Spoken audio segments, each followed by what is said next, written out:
Well, let me ask you a little bit about ego and fame, which is very interesting.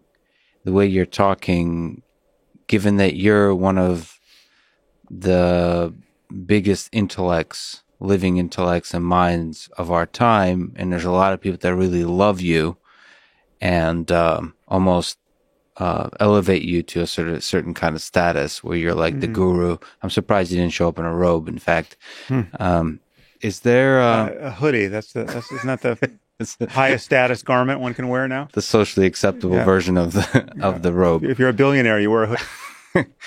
Is there something you can say about managing the effects of fame on your own mind? On not creating this, when you wake up in the morning and you look up in the mirror, how do you get your ego not to grow exponentially? Your conception of self to grow exponentially, because there's so many people feeding that.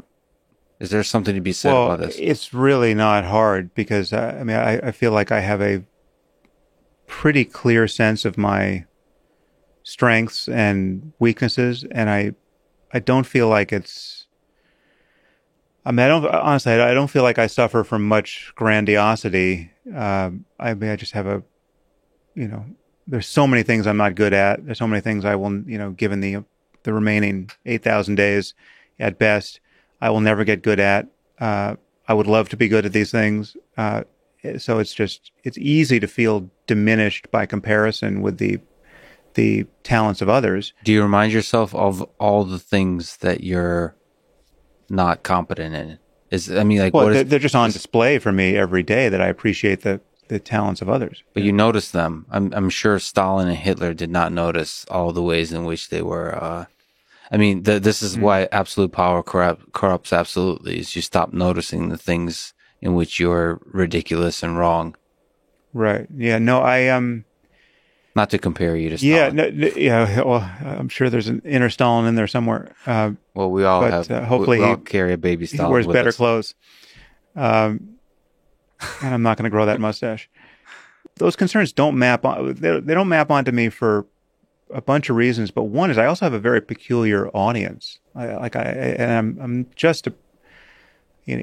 been appreciating this for a few years, but I'm just now beginning to understand that there are many people who have audiences of my size or larger that have a very different experience of having an audience than I do. I have curated, for better or worse, a peculiar audience, and the net result of that is virtually any time I say anything of substance, something like half of my audience, my real audience, not haters from outside my audience, but my audience, is just revolts over it. Right? They just like, oh my God, I can't believe you said that. Like you're such a schmuck, right? Yeah, they revolt with rigor and intellectual sophistication, or not. But I mean, it's both. Seen. But it's like, but people who are like, so it's. I mean, the clearest case is, I have whatever audience I have, and then Trump appears on the scene, and I discover that something like 20% of my audience just went straight to Trump and couldn't believe I didn't follow them there. They were just aghast that I didn't see that Trump was obviously exactly what we needed to steer the ship of state for the next 4 years, and then 4 years beyond that.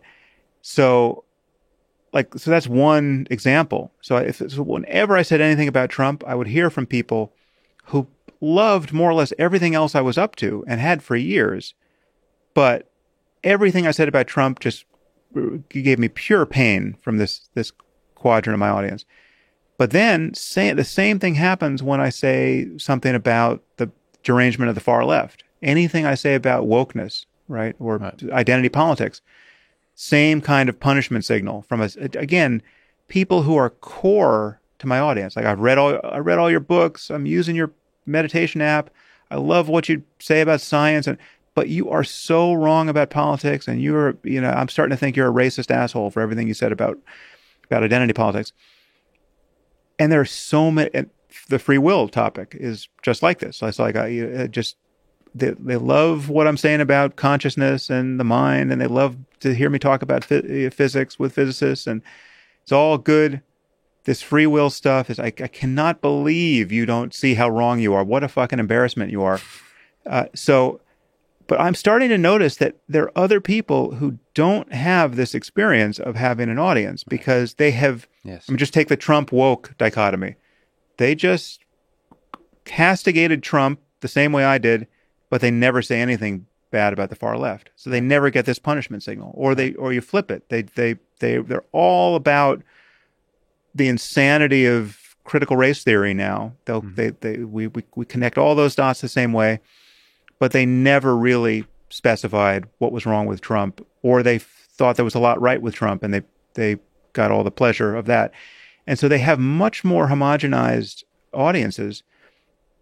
And so my experience, so just to come back to, this experience of fame or quasi fame, I mean, it's true. In truth, it's not real fame, but it's still, there's an audience there.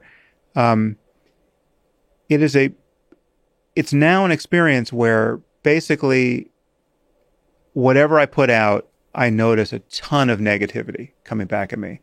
And it is what it is. I mean, now it's like, I used to think, wait a minute, there's got to be some way for me to communicate more clearly here so as not to get this kind of lunatic response from my own audience, from like people who are showing all the signs of we've been here for years for a reason, right? These are not just trolls.